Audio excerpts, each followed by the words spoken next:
Welcome to Slapshot Podcast, episode number 60. I'm your host, Christopher Morais. Thank you for being here. Thank you for hanging out. Welcome in. We've made it. The 2022-2023 NHL season is officially over. I would like you to wake me up when September ends. I would play the song, but I also don't want to get DMCA'd on YouTube, so we're not going to do that. We have made it. The season is coming to an end. I feel sad because I don't know what to do with most of my time. I mean, sure, baseball is trying to keep you busy. There's a whole bunch of football talk and whatnot. I don't care for basketball, so it's fine.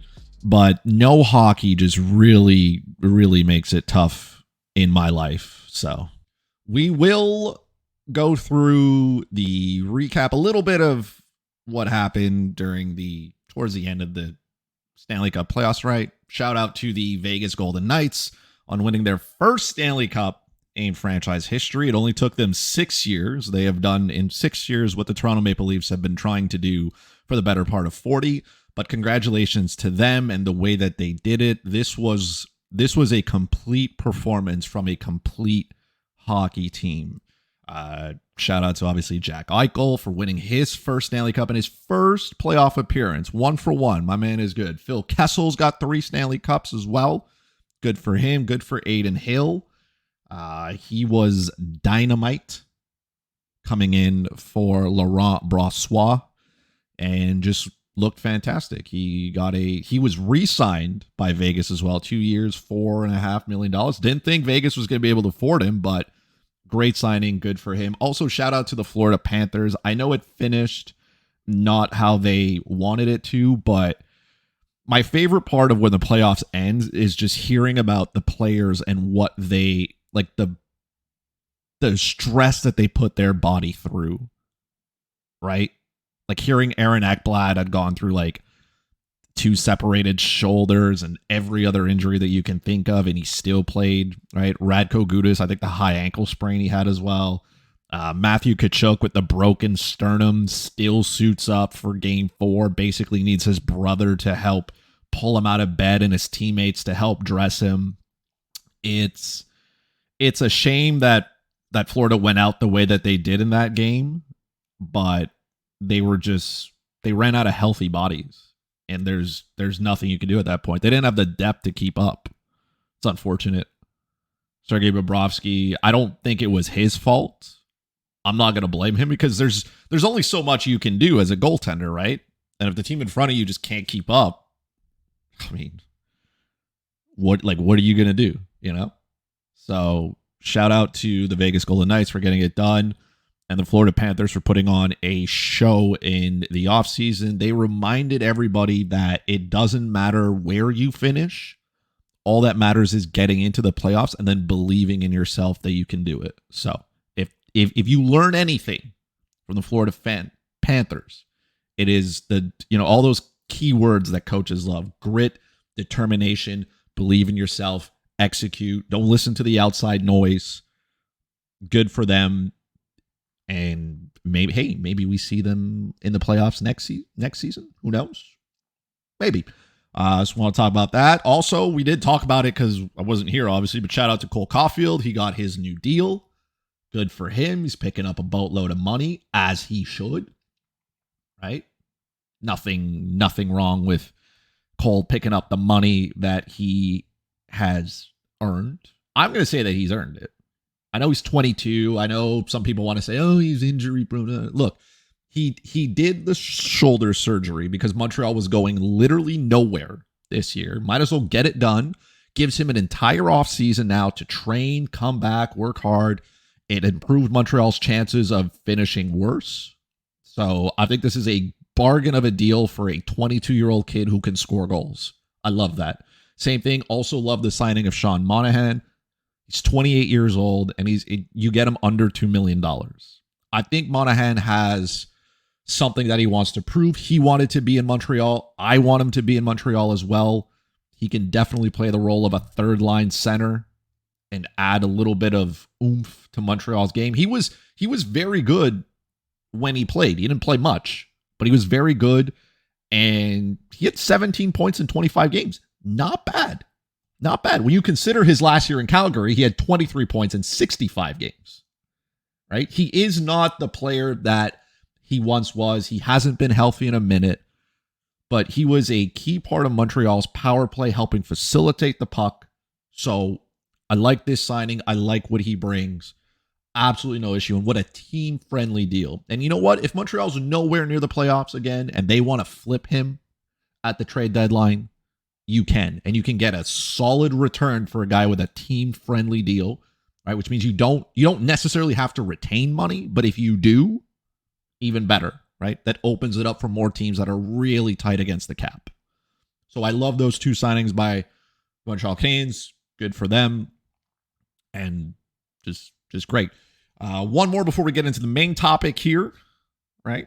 We're going to talk about the NHL and what they can't do correctly, right? We're going to skip over the awards because everybody who won awards should have won awards.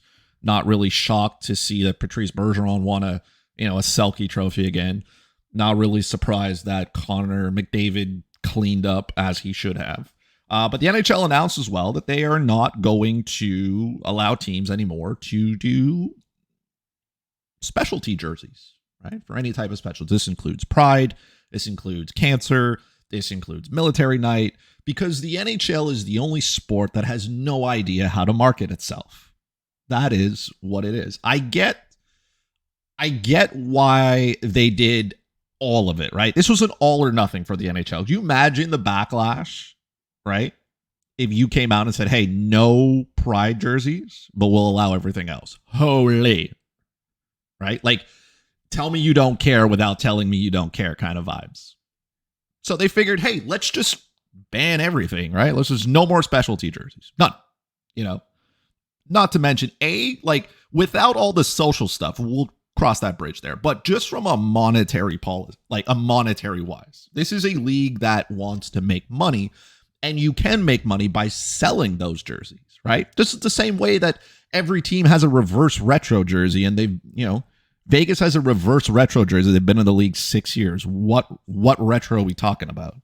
Right? Like that's not, but you come out with it so you can sell them for $300 and make some money, because hockey related revenues are important. That's how players make, the salary cap goes up and blah, blah, blah, blah, blah, blah, blah. So it's good. You need them. And these specialty jerseys for all these causes are also important, not just for hockey to make money, right? For all these teams, but also for the causes that they stand for. Think about it. When you sell the Hockey Fights Cancer jerseys, right? You auction them off, the game worn ones, and people buy them. And a lot of teams take that money that they make, the proceeds, and they donate them to different causes, right? Same thing with military appreciation. Same thing with LGBTQ. Like those are important causes. Like, let alone reminding that, when you do this, you reinforce that hockey is a safe space for people who identify with these different groups. It's important to remind this, but because of a couple of players who don't want to wear Pride because all of a sudden they have religious beliefs and whatnot, well, now the NHL says, we're just going to take all this away. This is the only major sport that's going to do it, right? You're going to have the NFL who's still going to do their stuff with hockey fight, with football and, cancer and the cleats and whatnot. Baseball obviously does the same thing as well with everything that's, pink. They still host, the Jays did Pride Month recently because June was Pride Month, but nothing screams I don't get what I'm doing more than that. And it's mind-boggling that a couple of bigots have ruined it, not just for the LGBTQ community, but for every other community, right? They said, well, you can still host those important nights, where, military appreciation, all that stuff. Cool. But when is that going to stop too then? Right? Because now you take away, it starts with one, right? You take away the jersey and then you take away something else, right? It's one thing at a time. And I just think it's limited in your thinking to allow this to happen. Not just, like I said, from a money standpoint and the amount of money that these events bring in, because it is important. And again, raising social causes and putting a spotlight on it, even if it's for one night, it identifies a cause and it brings awareness to it. And I am not against doing that for whatever it may be, right? I think it is really important to do that, to bring awareness to different causes, to different things that people identify or go through, right? Military Appreciation Night is important to remember the sacrifices that people go through to defend our freedoms, right? I get to wake up and do what I do because somebody is going to war to defend, Canada. The same thing for, cancer awareness. There are people who are battling cancer who, through no fault of their own, have to go through extreme chemotherapy and change their lives. And not only theirs, but it affects everybody around them as well, right? And the same thing with the LGBT community and all the hate that they have to deal with and the bigotry from all kinds of people and not feeling comfortable to be themselves. These are social causes that are important to identify and have light on. Just like for me, right? I've talked about it before, like mental health awareness. It's important. It's important to shed light on these causes. Do I think Bell Let's Talk is a little bit of a money grab sometime? Sure, but I'd much rather spread awareness and put a light on it for a moment, knowing that it can help somebody. So, as always, the NHL does takes a massive L because they are good at that. No league is better at taking an L than the NHL. That is for sure. So shame on them, Gary, and the rest of the tools who run the NHL. It probably comes down from the owners because Gary is just a puppet for the NHL, and it sucks to be them. Great. Now that we have gotten through all that, as always, make sure you follow me on Twitter at FuzzyChris91. You can follow the podcast on Twitter at SlapshotPodcast. Right? Make sure you go to the YouTube channel, youtube.com/@SlapshotPod. Hit the sub button, ring the bell while you're there.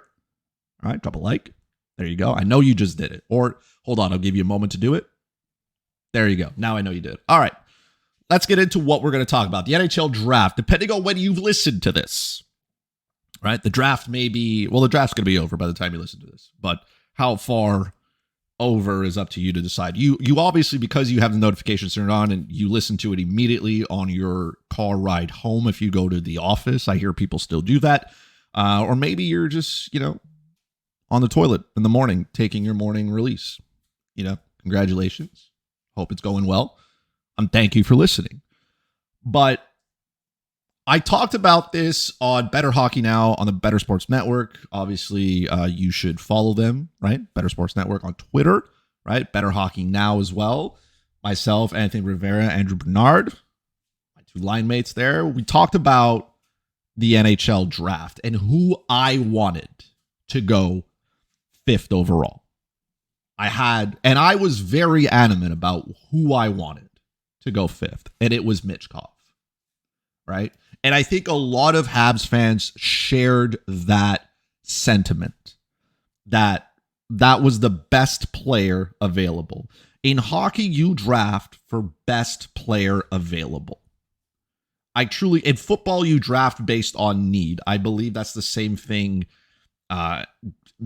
maybe less in basketball. Again, I don't really care for it. Baseball, who knows, right? But in hockey, it's the best player available. And that's why Connor Bedard went 1st overall. Shocking to see Leo Carlson go 2nd ahead of Adam Fantilli. I don't think many of us had that. But again, elite players, really, really good. So at that point, it's preference. They're both centermen. It depends what you want. It's fine. I can live with that. Will Smith going 4th. Cool. I wanted Michkov. And my theory is simple. Okay.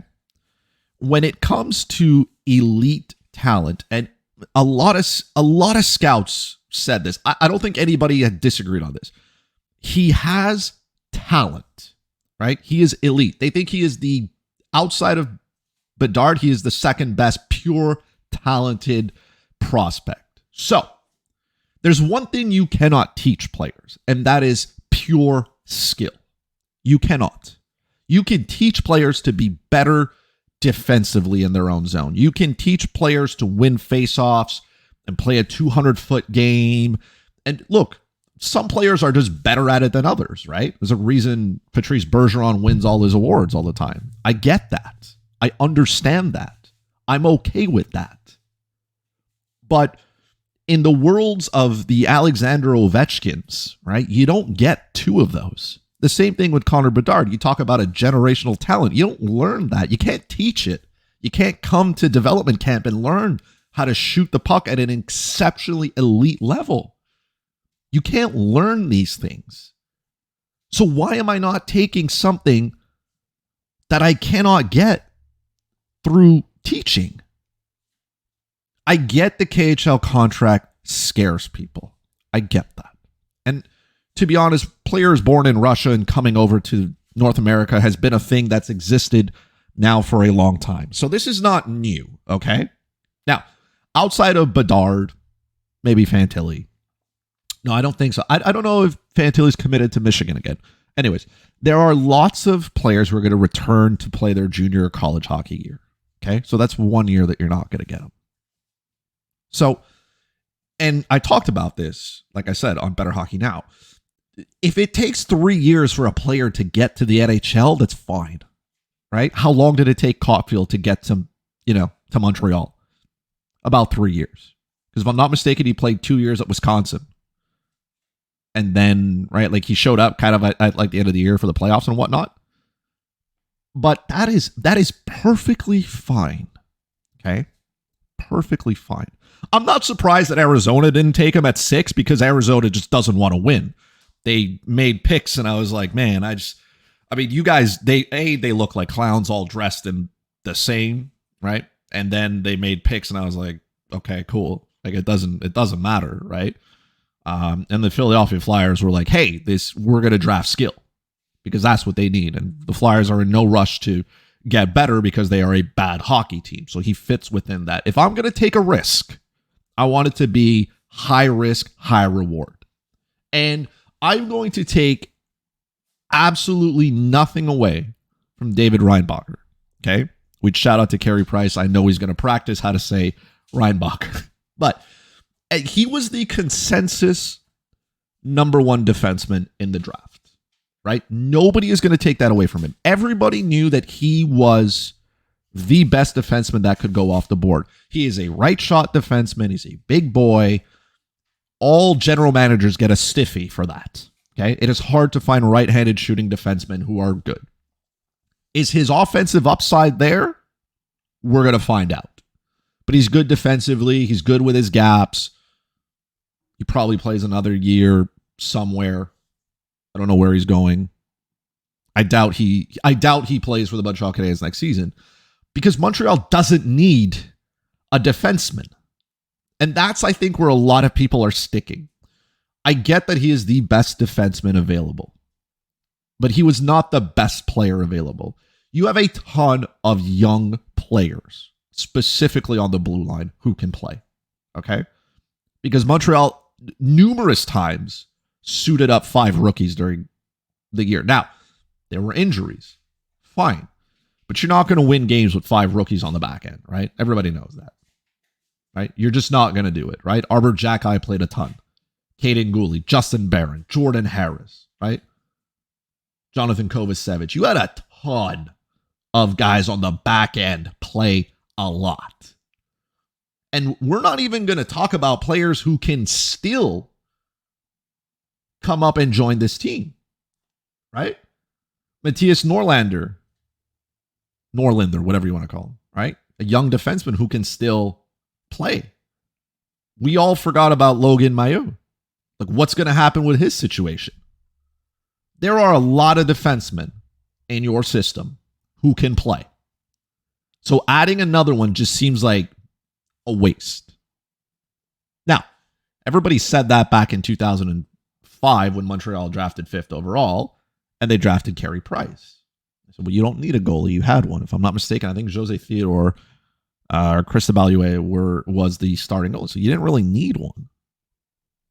Now, a goalie is different, obviously. Everything worked out well for Montreal then. But I wanted an offensive player to be able to join this team because you need guys who can find the back of the net. And right now, the Montreal Canadiens have one elite player, and his name is Cole Caulfield, who can put the puck in the net at a exceptionally high level. Montreal has not had an 80-point player. 80 points. It's not even a point per game. 80-point player since Alex Kovalev. So it's been a minute, right? And now you have a chance to add a generational talent player to your team, and you've chosen to go the safe route, right? David Reinbacher is a safe pick. That's what Montreal went. You know what his floor is. You know he's going to be good. And again, I'm going to take nothing away from this kid. He is good. He is the best defenseman that was available. He is good. He can become a top 2 pairing guy, right? He can be a guy who plays with Caden Gooley and logs 25 minutes a night and plays in all situations, which is not a problem. That's not a problem, okay? That is good. But I just feel like if you're a team that struggles to score goals and you don't have any of those elite offensive players, maybe adding one would be a good idea, right? And I know, again, he's got a contract in the KHL. Man, contracts are made to be broken. I'm not saying that's what would have happened, right? With St. Petersburg, where he plays. But contracts are made to be broken. And things happen. That's just the way things go. And even if it took him 3 years to get here, the Montreal Canadiens are in no window to win today. None. They're in no window. And you still need somebody to play in the top 6 consistently. You do. You need that guy. And if you have a winger like Michkov, then you can maybe move Kirby Dach to the middle where he can play. And then all of a sudden you got top 2 lines that are looking pretty good. But instead you went out, you added a defenseman to an already packed house of defensemen. So either you move somebody, which is going to need to happen, right? Joel Edmondson's coming up to the final year of his deal, right? He's a UFA next year. So who knows what we're going to, right? Who knows what we do there? David Savard's got 2 years left on his deal. So who knows what happens there? But you need some type of veteran presence on the blue line, right? You need it. It's just one of those things. So Mike Matheson is same thing. He's got 3 years left on his deal. So he could be, assuming, let's say you trade Edmondson at the deadline because you're not going to re-sign him. He's going to, garner a ton of interest. The same thing with maybe less David Savard, but let's say you don't renew his deal, right? So in 2 years, if you have no Edmondson and no Savard, all you have is 1 year left of Mike Matheson, who now is your veteran present. And then what? A ton of 23, 24-year-old kids playing hockey on the blue line? Yeah. You want to know who the third oldest player? Okay. I'm going to be mean here. I'm just going to disregard Chris Weidman. Okay, I'm sorry. All right, Chris Weidman is a pending UFA next season. I'm just going to disregard him, okay? It's nothing personal. It's just the way that it is, okay? Outside of, so David Savard is 32. Joel Edmondson is 30, right? Mike Matheson's 29, okay? So that's your 3 veterans, which even that, not very old. Jonathan Kovacevic is 25, right? So if Edmondson and Savard are gone, right, let's say in 2 years, Jonathan Kovacevic is 27. He's a veteran. He's barely played any hockey. And it's not his fault, right? I'm not saying he's done anything wrong. It's just absolutely wild that that's how that went. Again, I'm going to repeat this a million times, okay? I'm going to take nothing away from David Reinbacher. He is the consensus top defenseman. Everybody knows this. Everybody agrees with this. But in my mind, if you're not drafting Michkov, it's because A, you don't think he has the skill, which is obviously not the case because the consensus is everybody knows it, or B, you truly believe that he cannot make it to North America, which is also, I don't think, a problem. You know he has the skill, right? Can't be option 1. You know he's talented. So unless he did something in those meetings that didn't work out, right, with all those terrible questions, then I don't know, man. He is the best player, the second best player at that draft with the most skill. But all you had to do was wait 3 years, and all these teams, right? All the teams before took players that they should have. Those were easy. The Adam Fantillis, the Leo Carlsons, the Will Smith. They're good players, and they're going to play probably sooner rather than later, and they can turn out to be elite players, This was a very deep draft. Everybody knows that. So teams said, well, I don't have to take that risk. But at the 5 hole where Montreal was, they had the chance for a home run swing, right? With a man on first. And instead they dropped a sack bunt and said, we'll move the runner up. And I don't like that. I wanted them to take the best player available with the highest amount of skill level, because we could be kicking ourselves in a few years if he turns out to be the exact player that he was. Even if he spends 3 years in the KHL is a men's professional league. Okay? So, a lot of players go back to junior or go back to college, and I'm not, again, great for their development. Yes. But the KHL to me is a step above the AHL. I think everybody would agree with that. Right? They are a step above. So he's playing with men. And there are good players who play in the KHL. So he's going to get an opportunity to play with men. And if he can dominate, okay, dominate's maybe the wrong word. If he can excel at a high level in that league, why would he not excel at a high level in the NHL? That's kind of the point that is sticking with me. Even if he goes back, it doesn't matter. If I draft a player and he needs 2 years of seasoning in college or junior hockey, what's the difference? What is the difference? There are lots of players who commit to going back to college and in university and play in and play in junior hockey an extra 2 years. What's the difference with this kid? The only difference is he's Russian. And he's got a contract. All it means is that he's making money. That's it. To me, he is the best player outside of Bedard with pure skill that you cannot teach. And you could have had him and Caulfield on the same team, on the same power play. But you chose to go the route that was safer. Montreal could have taken a safe defenseman last year instead of Slafkovsky. They could have done that. I'm not saying not taking any away from Slafkovsky. We don't know yet. Give him an opportunity to become the player that everybody thinks he could become.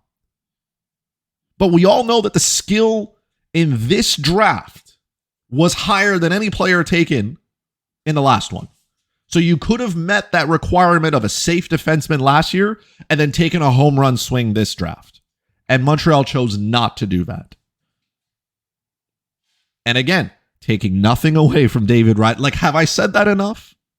I think people are disappointed, not by the player that was chosen, but by what what they had that they could have taken. I think that's the issue. Do I want Reinbacher to succeed? Of course I want him to succeed. I want him to be elite. I want him to turn out to be Victor Hedman or Rasmus Dahlin. But we know that for NHL defensemen, it takes a minute to get there. Right? Victor Hedman wasn't good in his first year. It took him a minute. Rasmus Dahlin too. This was, I guess, if you want to quote it, his breakout season, if you want to go there. But it took him a moment to get to where he was. And it is perfectly normal for defensemen to need more time to get to where they need to be. It is. Dahlin, let's focus on Dahlin here just quickly before we part, okay? He had 40 points in each of his first 2 years, right? 56 in 2021. Then 53 in 21-22. Those are good numbers, by the way, for a defenseman. Really good numbers. And then he had his breakout year this year with 73. So what? This is his 5th year. Okay? This is his 5th year. In his 5th year is where he really excelled at an elite level. 53 points, very, very good. 40 and 44, extremely solid. Those are solid numbers for a defenseman. But it took him till the 5th year to be really, really elite. I don't know if Reinbacher has that ceiling. I don't know. Right? I don't know yet. Some people think he could. Others don't think he can. And that's fine. If he's solid in his own zone, great. I'm happy for him. I want him to do well. The same thing. Let's turn to Victor Hedman. It took Victor Hedman a moment to get to where he was as well. In his first 2 years playing, first 4. 20 points in his first year, 26 the second, 23 in the third. 2012, 2013, he had 20 points. We only played 44 games. So I'll give him a pass there. 2013, 2014, he had his first 55-point season. So again, the 5th year is where he took off. Took off is a tough one. 38 points the next year. He only played 59 games. He had his first 70-plus point season, 2016, 2017. Then he had other years where, 50 some odd, 60 points, which is elite for a defenseman. I don't want people to get confused. That's elite for a defenseman. But I just feel like you're passing up on Michkov because you got to wait 3 years for him to show up in the league, right? Show up in the big show. You take a defenseman the same way with goalies. They take time to develop. It is hard to play in the NHL. It's even harder when you're a kid playing an important position. Okay. It is hard to be a defenseman because you want defensemen. It's not every defenseman that can be elite offensively and elite defensively. That is a tough task to ask. Okay. It is extremely tough. It is a tough position to learn. And we see that. We saw that with the Montreal Canadiens and all their rookies. Man, they looked bad sometimes. But it's hard to play the position in the NHL. Same thing for goalies. Remember when Carey Price was absolutely terrible for a couple of years before he became a future Hall of Famer? Yeah, it takes time for players to develop. So, I want Reinbacher to be good. I want him to be elite. I want him to put up numbers, 50, 60 plus points as a defenseman. I would love that. And I'm rooting for the kid. And I want him to do well.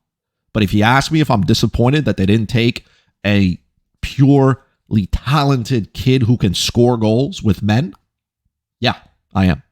And that's the player I would have taken. That is the hill I would have died on because you cannot get that kind of skill. You can't teach it anywhere. Just like you can't teach Connor Bedard to have that release that he does. He's been working on it since he was a kid and he's been doing it forever. You're not going to get to the big league and all of a sudden develop an NHL shot. Either you have it or you don't. So yeah, I'm a little disappointed. I'm a little irked. But hey, again, I'm rooting for him. If both players turn out to have great careers, wonderful. But if Michkov ends up becoming a Hall of Famer, man, am I going to be mad. And again, I hope I'm wrong. I hope I'm wrong. I want Reinbacher to be a Hall of Famer as well. But it's tough right now. It is tough. But again, support the kid. Don't make it tough on him. He's already coming to a really tough market. Support him. Want him to do well. Want him to exceed. You want him to be the guy. He's here. He's, again, top defenseman in the draft. You have him. Now he just has to deliver. And you got to give him every single tool and all the support so he can get there. Okay? Support him. That, ladies and gentlemen, is the podcast for today. As always, thank you so much for listening. I'm going to go on hiatus for the summer. All right? I'm going to be back, right? I'm going to wake myself up before September, right? Probably the first week of September, podcast will come back with a full new season. It's going to change too. Podcast could be a little bit different. I'm not going to tell you what it is, but obviously you're going to be following @Slapshot Podcast on Twitter. You're going to be subbed to the YouTube channel, youtube.com/@SlapshotPod. So you're going to be able to see all the changes that are coming. I got some big things that I want to do for the podcast in the upcoming year. Just got to get everything in order. Got to get everything rolling, everything rocking. But thank you as always to everybody who listens. Thank you for everybody who tunes in. Thank you for everybody who drops the likes and the follows and everything. It truly warms my heart to know that people take the time out of their day to listen to me spew hockey. It really does. It's mind-boggling every time. Obviously, for this season, we hit incredible numbers as well in downloads and everything, and it shocks me every time I hear it. So, as always, thank you. Enjoy your summer, okay? We're going to go through free agency. Let's hope teams don't spend money on players that they shouldn't. And we will reconvene in September. It's going to be great. I love you all. All right. Have a fun summer. We'll talk to each other when the NHL season starts to get rolling again in September. Bye.